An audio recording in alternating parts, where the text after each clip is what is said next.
Here we go. Welcome back to Nothing to Say, the Fans Podcast. What a show we have for you today. There's a lot to talk about.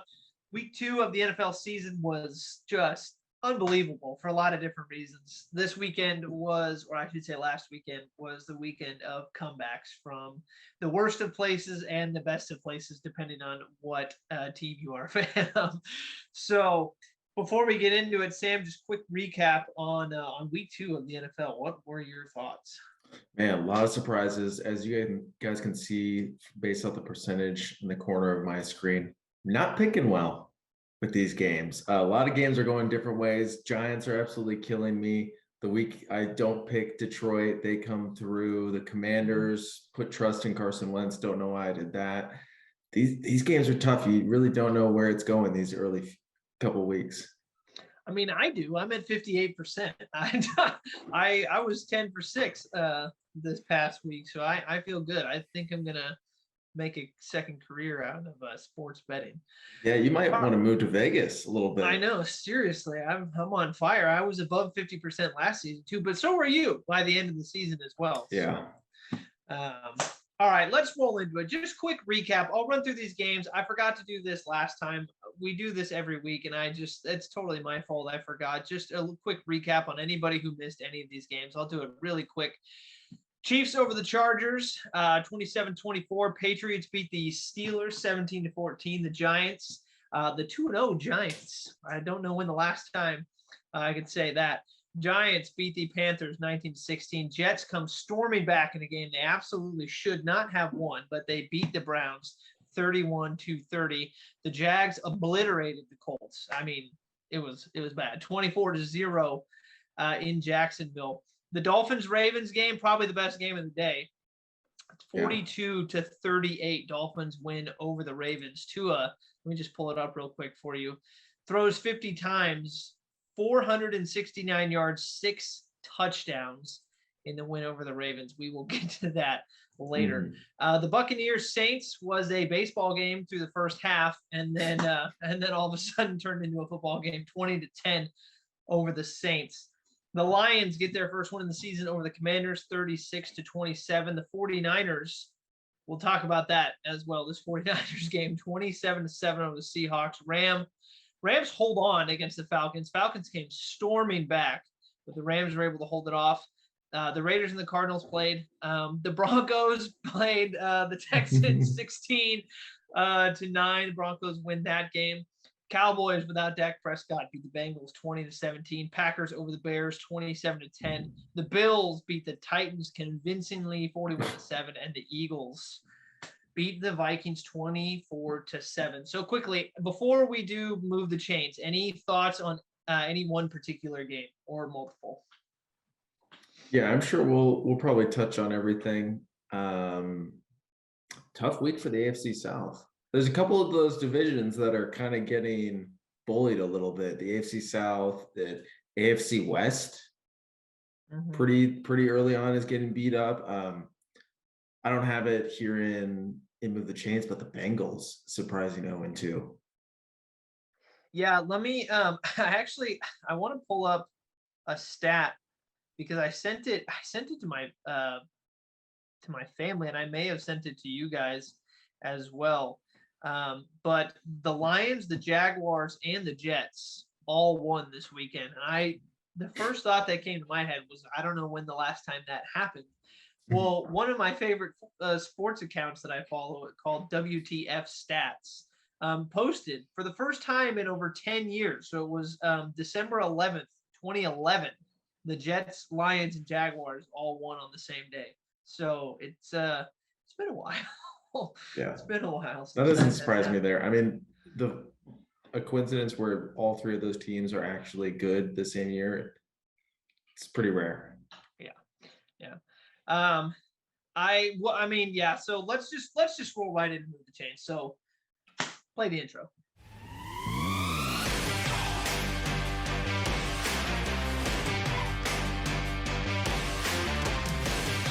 All right, so move the chains. Again, if you are joining us for the first time, Sam's got 3 takes. I've got 3 takes. We don't know what they are. We're gonna hear them for the first time live on air with you all. So Sam, get it started. By the way, I totally skipped over the fact that if I agree with the take or he agrees with the take, we say move the chains. If we don't, we're punting. So sorry, that was a little jumbled, but we're gonna roll. Yeah, it's all good. It's nationally known now. The second Yeah, move the chains. So yeah, it's getting big. So there's no other place to start than with Tua. He's winning the MVP. It's certified now. I have never been more proud of a take ever. I'm still not going to do it yet, and the reason, but I'm much closer to moving the chains on that. It is a reality. In the previous week, both of our dark horse quarterback MVP picks have been playing really well. Mine, dark horse, Tua is a front runner. At the beginning of the season, he was not a front runner, maybe through week 2. But there's a guy in Buffalo who's probably got something to say about that. And then my dark horse pick for MVP down in Philadelphia might have something to say about that as well. But I will say, we were going to find out this season with Tyreek Hill, Jalen Waddle, Gesicki, Mostert, Alec Ingold. I got to throw him in there, just Raider, Chase Edmonds. All of these Did you weapons. Say Tyreek Hill?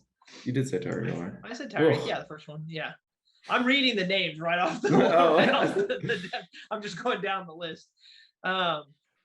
With all these weapons Miami has, we were going to find out this season, and the organization was going to find out whether or not Tua was going to be their quarterback for the future. And through 2 games, I mean, he does look really good. I wouldn't sign off on him winning the MVP, but he definitely is playing really well.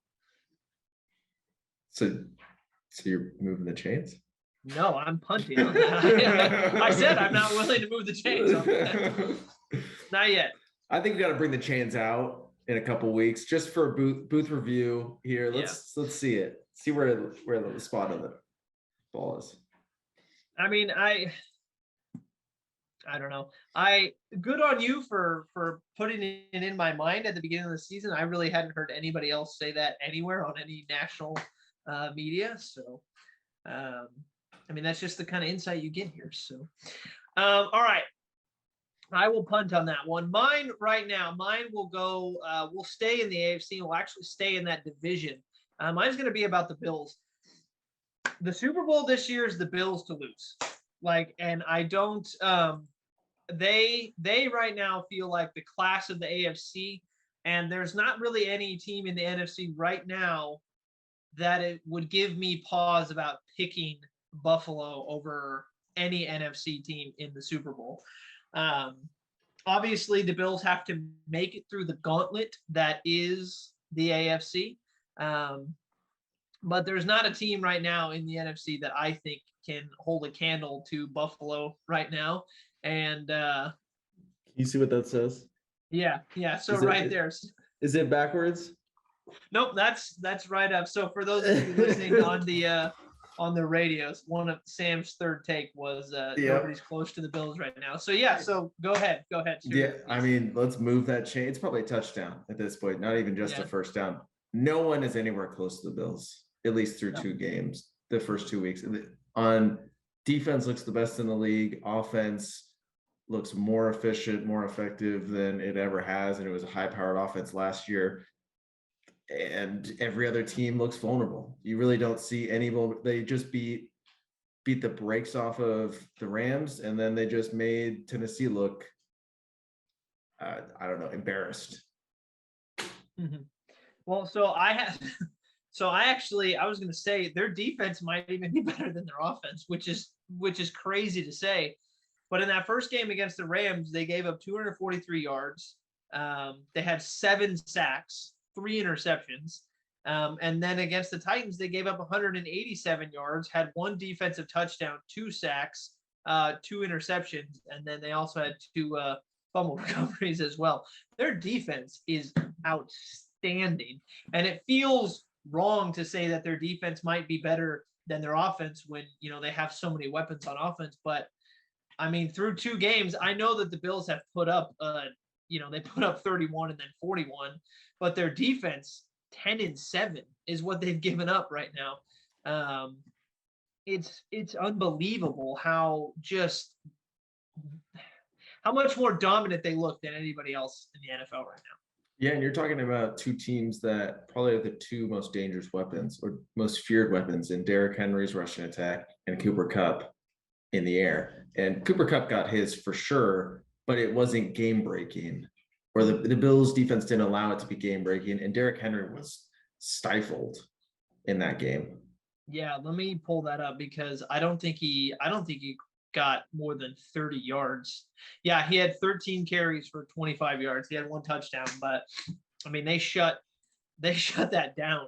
The Titans had 80 rushing yards total in that game, which is not the formula for the Tennessee Titans to be winning, especially NFL this games. year. No. So yeah, the Bills right now are the clear number 1 team in the league, and we're gonna have to do power rankings very, very soon. I feel like doing power rankings through 2 weeks might be a little soon. So maybe by the time we hit week 4 and get a good understanding of where everybody is, that's when we'll start breaking out the power rankings, and then we'll start comparing it to ESPN and Bleacher Report like we always do. So yeah, we're on the same page there. So my second one is through 2 weeks, the Jacksonville Jaguars are looking like this year's Cincinnati Bengals. Interesting. Little Cinderella. You got a number 1 overall pick QB that's in his second year, looking like he's completely shifted the culture. Weapons all around with Christian Kirk, Travis Etienne, James Robinson, Marvin Jones Jr. They got Zay weapons Jones. and skill. Zay Yeah, Jones as well. they got skill positions out the wazoo, and that defensive line with the number 1 pick this year and Josh Allen, like talented bunch there on the defensive line. They're the Cincinnati Bengals this year. Biggest surprise. I mean, they could be. I will move the chains on that if you're saying they're going to be the biggest surprise. Not that they're going to go all the way down into the Super Bowl. Yeah, I mean, I feel like it'd be. I mean, the Giants maybe, but I feel like even the Jags might be a little more talented than, at least on the offensive side of the ball. I know it's hard with Saquon because he's better than probably anybody on the Jags offensive 11. But I mean, so they played the Commanders and they've played the Colts. They've had the Colts number in Jacksonville for the last couple years. Like the Colts just cannot win down in Jacksonville. And the Commanders, obviously they lost to the Commanders. Carson Wentz went berserk. They're not a great team, but I mean, I could very easily see Jacksonville being, the Cincinnati Bengals of this year, in the sense that they're the surprise team who wins more games than you think. Because I feel like the Lions probably aren't going to be as surprising to everybody just because of their publicity on Hard Knocks, whether that's fair or not. But I'll move the chains, at least right now. It'll be interesting to see where the Giants end up, but for now, Giants could very well get to 3-0. Well, yeah, I mean they're playing on Monday Night Football against the Cowboys. That's in New York too, nonetheless. So yeah, that's a very winnable game for them. All right, my second move the chains take is going to be the one that I'm not going to move off of, and I feel firmly planted in this now. I didn't pick Jalen Hurts to win MVP, but I said by the end of the season he's going to be in the conversation. And through week 2, I feel really good about that. And I'm gonna firmly say now, by the time we get to the end of the season, based on how good Philly looks and how good he's playing, he will be at least in a top 3 conversation for MVP this season. He went 26 for 31, 333 yards, 1 touchdown. He did throw a pick, but he also ran for 57 yards and scored 2 touchdowns. I mean, he accumulated almost 400 yards of total offense. Or just scrimmage touchdowns yards. Yeah, 3 touchdowns. There were so many questions about whether or not Philly was going to keep him or should they move off him. They should keep him, definitely. And he is playing extremely well right now. Yeah, I mean, it's against Detroit and it's against Minnesota. Minnesota looked good in week 1. We don't really know what Detroit's going to be, but the ease in which Philly is getting these wins, I think really says something. They should go on to win 11, 10, 11, 12 games this year and easily run away with that division. That's how certain it looks based off the first couple of weeks. Well, and to put it to their schedule, I'm going to read you their schedule. It's bad. They got to have one of the easiest schedules in the league, I think. So they got the Giants on there twice, though. That's true. So they've got the Commanders next, which they should win. They have the Jaguars, which they should win. That one's in Philly. It's not in Jacksonville. They play against the Cardinals very easily. I could see them winning that game. They play the Cowboys. That'll be 3, 4, 5, 6. That'll be week 6. I don't know if Dak's going to be back by then, but they could definitely win that game. They play the Steelers at home. Then they have the Texans, the Commanders, and the Colts. They have 2 tough games against the Packers and the Titans, but then they finish the season with the Giants, the Bears, the Cowboys, the Saints, and the Giants again. Philly could be an 11, 12 win team this year. There are a lot of wins to be had right there. Big time. I mean, granted, no injuries. They're going to lose a game here and there that they definitely should win for sure, but they're favored in pretty much every one of those games. I'd probably favor them right now over the Packers. Maybe, yeah. With the Packers' lack of talent, man, yeah, they should. Like I said, they should walk in. I'm with a chance on that. Jalen Hurts should finish, especially with the numbers he's putting up. There's a lot of guys. Mahomes should be in there with what he's doing. Yep. Lamar definitely should be in there because he's pretty much doing what Jalen Hurts is doing, but better. And like I said, Tua's going to win it. So that's already a spot locked up anyway. So yeah, he's already in the conversation, right? I think everyone can sit there and say, unless he falls off a cliff, if he just continues to play like this, he's going to be up there. Do you think it's safe to say right now, would it be a safe pick because I'm looking at the NFC, right? Mm-hmm. The NFC West, I think the 49ers are better off now, unfortunately. Yeah, we'll probably get into that a little bit. We'll get to that later. That's one of my, it's a little teaser. The Packers, I mean, the NFC North, they're all 1-1, but I don't think the Bears and the Lions are going to push for that division. I'm assuming the Packers are going to win that. The Bucks, I mean, the Bucks are 2-0. Their defense has been amazing, but their offense is not. Mm-hmm. Would it be safe to, based on how, at least right now, winnable Philly's schedule look, would it be a stretch to say that they could walk away going into the playoffs this season with the number 1 seed in the NFC? Yeah, I don't think it's a stretch. I mean, the Rams look vulnerable. I still give it to them. Just because I respect their talent, the fact that it seems like they figured it out a little bit against Atlanta. That offense definitely looked a lot better than what it was against Buffalo. The defense is a little worrisome, especially how much talent they have on that side. And Stafford stop throwing picks. Rams have the hardest schedule this year, though. Mm-hmm. So there is 0 let up for them. Niners, maybe they have a pretty hard schedule too. Yeah, Philly should walk away with it now that Green Bay's kind of like left that door open for them. Philly should probably walk away with the number 1 seed. I feel like they could. I really think that they could. I don't think that's a super hot take. All right. What's your third one was the Bills. Huh? Mm-hmm. All right, I stole that one from you. All right, we can. We'll just go through my 2 really quickly. Then my third one was obviously going to be about the Raiders. We were talking about them this early. Yeah, we're going to talk about them this early. Fire everyone. Fire everyone. So the Raiders, obviously, they were up 20-0 through the first half, and looking good too. They were looking great. Carr was pitching a perfect game.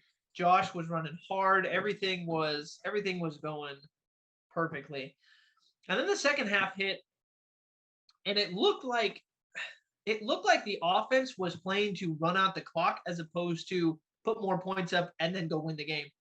So my take on this is I blame that loss on McDaniels and the coaching staff way more than I do the players. Carr was having a great game. I know people are going to look at one of the throws near the very end when they're driving that almost got picked. I understand that almost got picked, but it didn't. And it wasn't his fault that Renfrow fumbled at the end. And man, I feel so bad for Renfrow because he's just been so sure-handed for them for so long. So to fumble on 2 plays, that was tough. But I blame that loss on the coaching staff just because the offense came out, they looked completely different. They were not being aggressive anymore. And there were no downfield passes. We threw to Devontae twice, 2 times. He had 2 catches the entire game, 2 catches for 12 yards and 1 touchdown. That was Devontae's stat line. So at least he got at some point, I feel like you just have to throw it to him. I know that they're going to be focusing a lot on Devontae, but just give him the ball. And then I cannot get past the last play of the game. We get the ball miraculously in overtime. Our backup safety comes in and makes the play of his life on 4th down and knocks the ball out of whatever the Cardinals. I don't know what wide receiver. It was Marquise Brown. Was it Brown? Comes over and drills him. We drive down. They need 2 yards. They need 2 yards to get in Carlson's field goal range. Mind you, the guy who has the longest active consecutive field goal streak in the league right now, dude is as solid as it comes. All you need to do is get 2 yards. So for the life of me, I don't know why they're risking throwing the ball when Josh has been running really well all game. They just needed 2 yards. Just run the ball. Run the ball 2 or 3 times. I know they threw a very safe pass out to the side, and it would have gotten 2 yards. Renfrow crossed that line. But man, just I don't get that play call right there. And there was another series. There were a couple series in the 3rd and 4th quarter where their play calling was just, it was atrocious. And people are going to look at that game and maybe blame it on Derek. I don't see that at all. You can't. It's one thing for him to be missing throws, but if his receivers are only running 6 yards downfield, like, what do you want him to do? So the aggression just was totally taken out of the sails in the second half. So I blame that loss on the coaching, not on Derek, not on the receivers. There were just some bad play calls in the second half. Yeah, I think the only thing you can do is move the chains on that.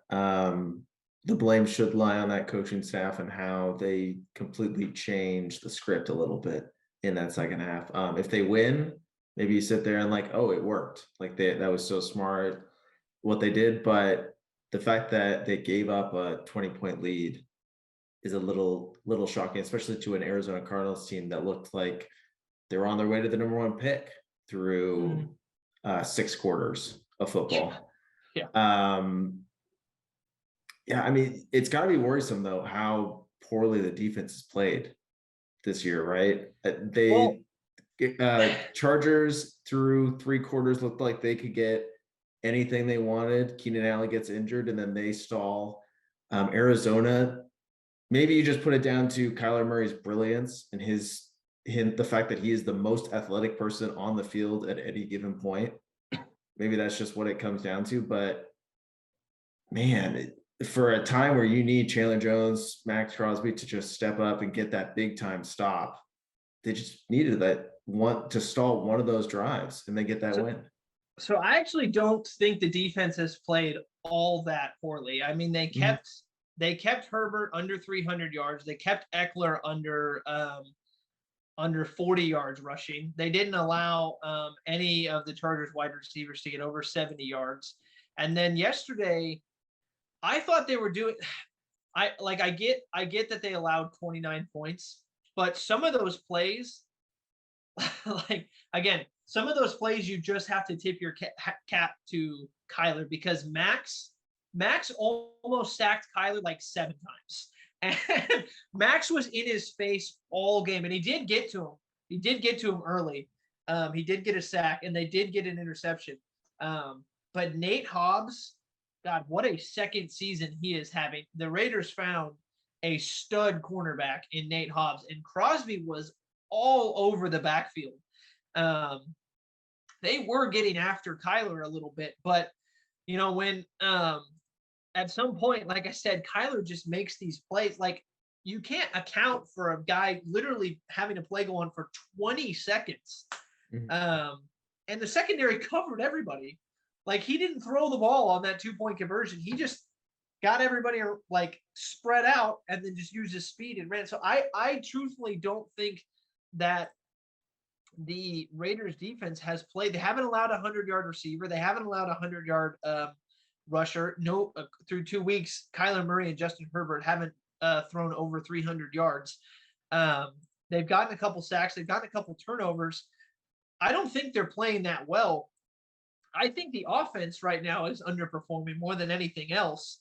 I think the one noticeable thing missing from their offense, and it's very apparent, with the switch between Gruden and McDaniels, is they're just not aggressive right now.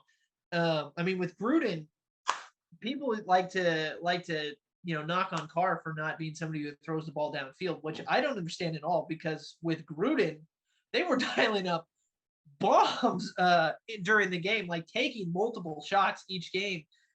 And when you have Darren Waller, you have Devontae, you have Hunter, you have all these guys who can get downfield. I don't know why. I know McDaniels is more methodical, but man, they got to take some shots and they got to be aggressive, because they've got the weapons to have an outstanding offense. So to only score 19 points and 23 points through the first 2 games, that is not what I expected from the offense. I actually think the offense is underperforming. The defense is playing much better than I thought they were going to, just having watched like every second of these first 2 games. I'm very happy with Nate Hobbs that he is on our team. And Crosby just is as relentless as ever. So I don't know. It's tough right now being a Raider fan, because both of those games feel like they had obviously they should have won the Cardinals game, and they had a shot at the end against the Chargers too. And there's just no let up. My dad was saying it yesterday. He was like, they have to win 3 games in a row to get above 500. And then they have to win 1 after that to stay above 500. And their schedule, there's just no let up. I mean, they have the Titans and the Broncos, which are 2 very winnable games. The Broncos are not what they are expected to be, were expected to be at the beginning of the season. And the Titans are 0-2 as well. So 2 very winnable games. And then you have, I believe, Houston after that. No, you have the Chiefs. You have Houston after that. So you could go 3-3 through 6 games and be okay. But God, they have to win the next 2 games, because if they lose to the Titans, they're done. They're done. They're not making the playoffs. Just about to ask, where does the panic level go if they fall 0-3? I think if they fall 0-3, and it's not that I don't think they would be talented enough to dig themselves out of that hole. I just think that hole would be like they have the talent to do it. I just don't think the teams in the AFC are going to let them. I think they're just going to keep getting 2. So they could win all these games, but that hole that they dug themselves, that they theoretically would dig themselves in if they lose 3 games, I think it's going to be more about the teams around them than them, because that gap is just going to get too big. So if they lose to the Titans, then I think that's it. I don't think they're making it to the playoffs. And then I'm going to be rooting for Jalen Hurts the rest of the season. Not really. I mean, I'll root for the Eagles. If the Eagles win, the Eagles make the playoffs, I'm going to be rooting for a Bills-Eagles Super Bowl, because good God, that would be a lot of fun. No, the Bills would just cream them. Yeah, well, Bills would cream anybody right now. But yeah, I think if they lose next week against Tennessee, then I think that's going to be too much for them. We're calling for McDaniel's job at that point. Yeah, I'm going to start coaching. We're dialing up some bombs. All right. So last one for you on Move the Change, which will actually transition a little bit out of it. Once you give me your answer on this, it will be about the 49ers, which I knew we were going to talk about anyway. So the unfortunate question that I find myself having to ask you, or the unfortunate statement that I find myself making here now, is the 49ers are now better off today than they were 48 hours ago with their quarterback situation. Ooh, at least for the season. So it's a 2-parter for the season. Yeah, takes off all controversy or competition that may go on. No longer are we sitting there week to week of, man, if Trey Lance plays poorly, are they going to put Jimmy in? And then what does that mean? Right? That's gone. It's just another year of Jimmy Garoppolo It's gone. being the quarterback of the Niners, and they're gonna go on, make the playoffs and probably end up in the Super Bowl. So in that case, yeah, I think it is a better situation, but in the long term, man, this might have been one of the worst things for Trey Lance's development. It would have been, even if you were going to sit there and tell me they're going to be 6-11 at the end of the year, but Trey Lance starts every single game and he's showing improvement, I probably would have taken it for next season. And then to go into next season with an improved Trey Lance and still the same talented roster, I would have taken that. But now it's like all this dude needed to do was play and get reps, and he's just going to be rehabbing this next year, right? He can't even work on his mechanics, can't work on his game while he's rehabbing. So he's going to be stuck at the same level, and he's going to be going into his third year. I think you just take away like the fandom or anything, like, is just so unfortunate for the human being that this happened to him.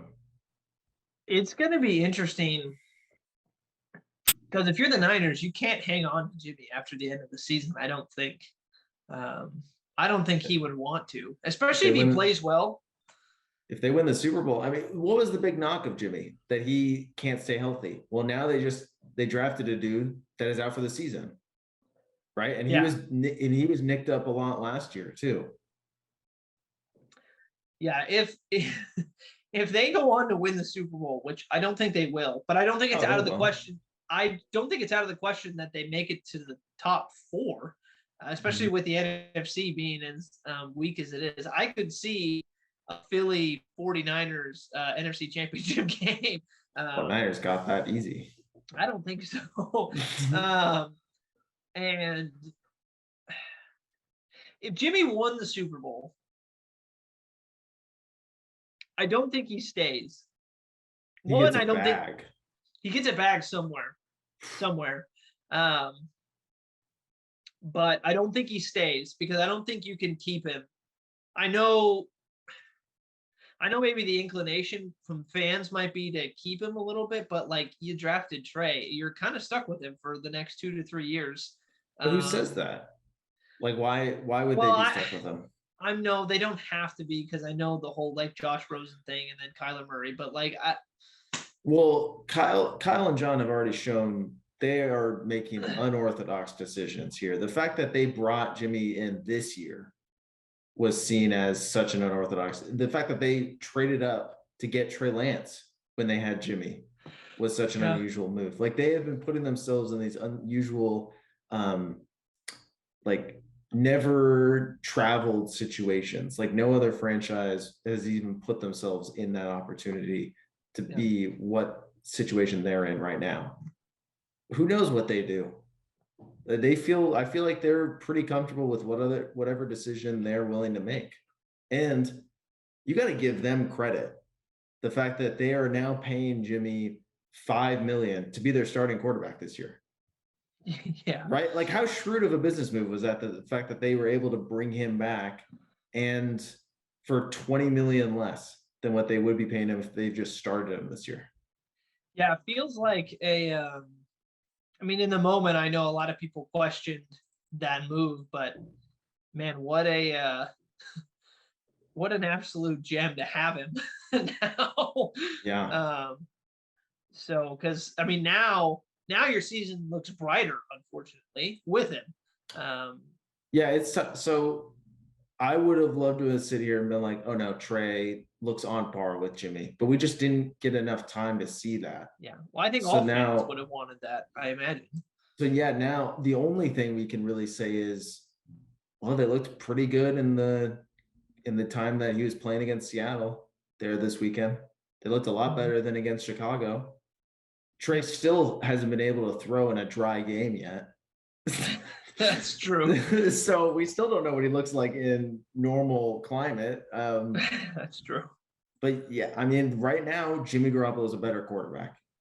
And he should be. He's a like 6-7 year vet in the NFL. He should be a lot better and more comfortable than what Trey Lance is right now. Right. Well, I mean, it'll be interesting to see what happens with the 49ers going forward, because I do think now they become one of the most interesting teams in the NFL with Jimmy Garoppolo at quarterback, because I think they're a legitimate threat now. So yeah, we'll see what happens with the 49ers. Before we move on to our picks, I was doing a little bit of research, and I was able to find we talked about power rankings. The NFL or NFL.com has a power ranking list right here. So we're not going to do obviously hours on this episode, but I'll just read you quickly their top 10 for who they have through week 2. So I'll start from 10 and then work my way up to 1. So at number 10, they have the Baltimore Ravens. 9, they have the San Francisco 49ers. 8, Miami Dolphins. 7 is the Chargers. 6 is the Rams.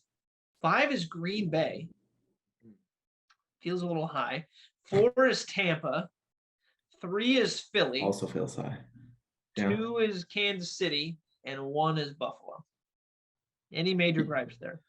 I think Baltimore's low, and who was 7 again, or who was 8-7?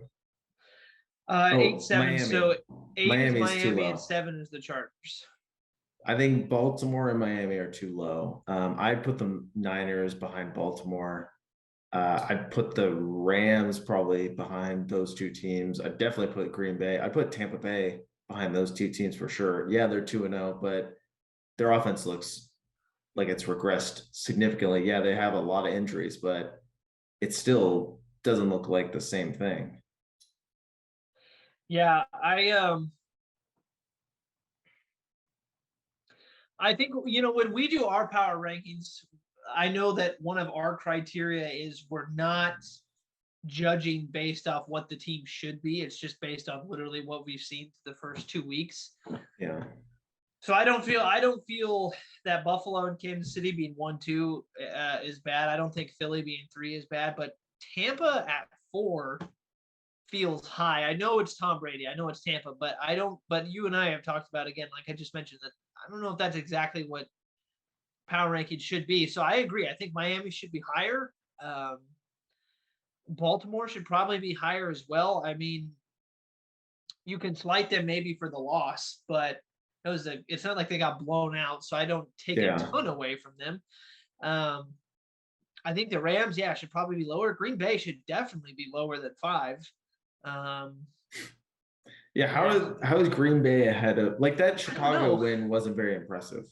No, I don't know. And speaking of that, where is Chicago? Like, just to like, Chicago's 30th. So, and the Raiders are 15. So that's interesting. That's too high. They have Tennessee at 20. That's not too high. But I don't know. So come week 4, we'll have our power rankings. But NFL, thumbs down on your power rankings. Sorry. You don't really know what you're talking about. The Giants don't even get in the top 10. What are we doing? Yeah, what the hell? All right, so let's do week 3 of the NFL season. As I type in week NFL 3, that's trying to type and talk at the same time. All right, let's do our picks. So last week, I ended up winning by quite a bit on that one. So pat myself on the back for that. So it is currently 2-0. We're going to week 3. Let's get this going. Steelers, Browns. Browns are at home. Thursday night game. Give me the Browns. All right, I'm gonna take the Steelers. I could see the Browns winning this game, and I think they're going to be motivated coming off that dreadful loss against the Jets. But I do think the Steelers, just top to bottom, are a better team. Although I won't be surprised if the Browns win. Nick Chubb has had a great start to the season. Amari Cooper had his emergence game as a Brown. So, I mean, I can see it happening. but I'm not going to pick the Browns yet. So I'll take the Steelers. Bills Dolphins. So I looked at this game, and I loved your idea. The more I thought about it, about how often about comparing at the end of the season what the team's actual record is going to be versus how much we picked them. Yeah. Because I don't think the Bills are going to go under. I mean, they look like they could go undefeated. If there's a game that they're going to lose, it could be this one in Miami. But I'm not going to pick them. I'm not going to pick them. But I will not be the least bit surprised if Miami snake bites them down in Miami. Man, my head is saying Buffalo, but my heart, I know. it's in South Beach. That might be one that I gotta flip. I'll go with Buffalo for now. All righty. But I feel like kind of a fake if I don't choose Miami Oh yeah. because they got the MVP on their team. Right. I mean, but the actual MVP's on the other team. So, all right. So let's keep it moving. Jets, Bengals. I don't think this game is as easy as it might appear on paper. Now, where did the Jets come from? Where did this Joe Flacco led offense come from? Joe Flacco turning back the clock. The Jets defense is not too shabby against an offensive line in Cincinnati that looks like it's regressed. How? That's even possible. This is a respect pick. I'm still going with Cincy. They've proved me wrong twice already, but still sticking with them. All right, I'm gonna go Cincy as well. But if we need to flip, I know you said that you could flip on the Bills game. If we need to flip, I'll flip on this one, and then I will take the Jets. But right now, yeah, I'll go Cincy. Yeah, just out of respect. Raiders, Titans. Obviously, I'm going with the Raiders. I'm also gonna go with the Raiders. I think the Titans are dog water. God, if they lose to the Titans, there will not be a show the following I will go into hibernation. Titled "What Happened to Jason?" All right, Saints, Panthers. Panthers are at home. Yeah, give me both these teams. I do not feel confident in at all. I'm gonna take the Saints. Yeah. Mhm. Defense still looks good for the Saints. But this whole Jameis and his back hurting, then it's kind of scary. Yeah.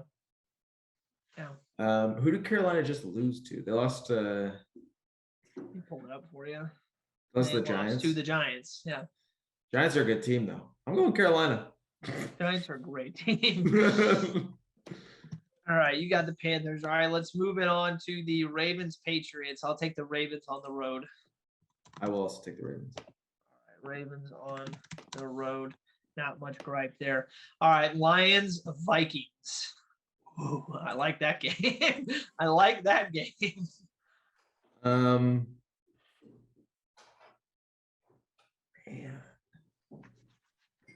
Oh, what are you thinking? I don't know. I was about to commit to the Lions, but I know that, oh God, Minnesota is so weird to me because they feel like they should put up 1,000 points a game with Jefferson and Thielen and Cook, and Cousins is a more than capable quarterback. But then he has games like the other night. So I'm going Minnesota. It's not in prime time, not on Monday night. We'll get with best Cousins. And it's in Minnesota too. Yeah. And they're letting teams put up some points on them. They are.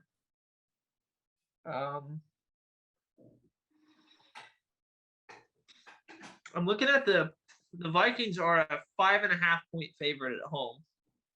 Oh. Yeah, I think I have to do the Vikings. I don't want to.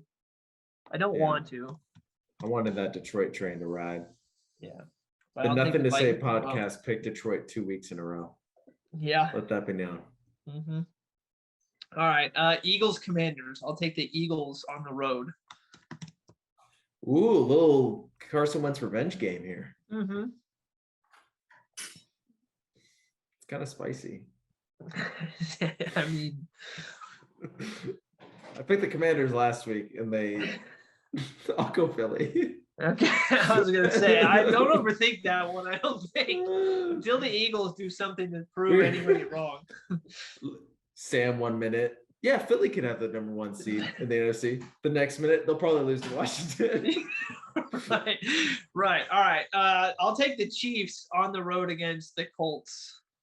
Yeah, same. A lot of road teams we're picking here. Yeah, a lot of road teams. Texans, Bears. Bears are at home. I'm gonna. I don't know. I was about to say the Bears. It was bad. They against did Green look Bay. bad. And you know what? Davis Mills is actually not too bad. Is it gonna rain?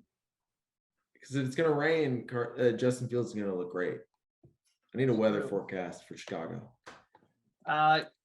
You know what? You know what?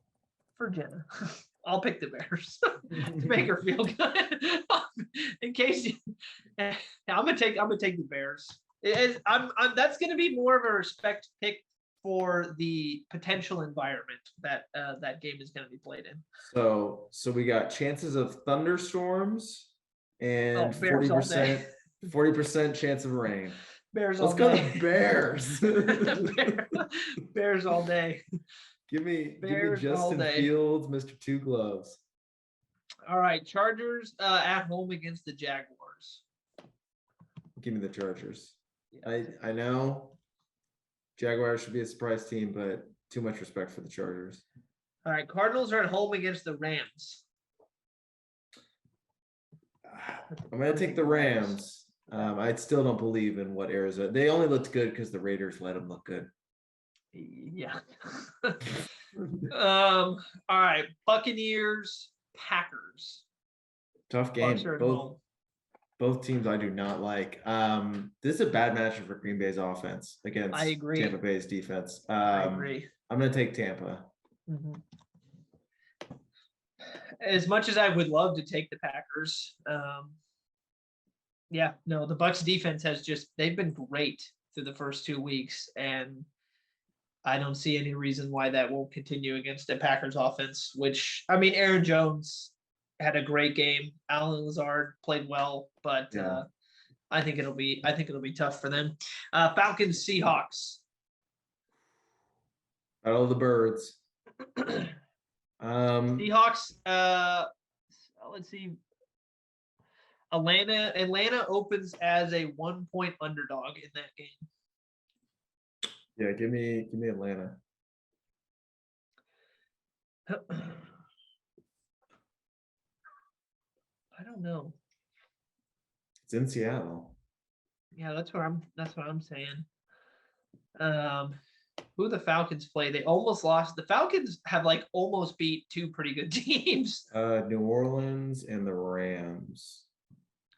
Yeah, you know what? I'll take the Falcons. I don't. They've had a tough slate. Again, opening up with the Chiefs and the Rams is not easy. They almost won both of those games. So yeah, they should I think they should theoretically be better than the Seahawks. Broncos, 49ers. Give me the Niners. Let's ride. Yeah, I'll take the 49ers on the road as well, up in Denver. This is gonna be the game where Russell Wilson and Denver just you put watch it all together. Yeah, Just against the Niners. He's like, oh, I'm playing the Niners defense. That's just like going home. Easy. Could play against them in my sleep. I don't even need it. I'll watch as much film as Kyler Murray watches. So the Giants have opened up as a slight favorite versus Dallas at home on Monday night. Who are we taking? The Giants or the Cowboys? Wow. You know, I like Dallas with Cooper Rush. They looked a lot better. Man, I'll tell you what. I'll pick the Giants, and then you flip with the Cincy one, or you flip with your pick, and then I'll flip with mine to get us to 5. I'll get us to 5.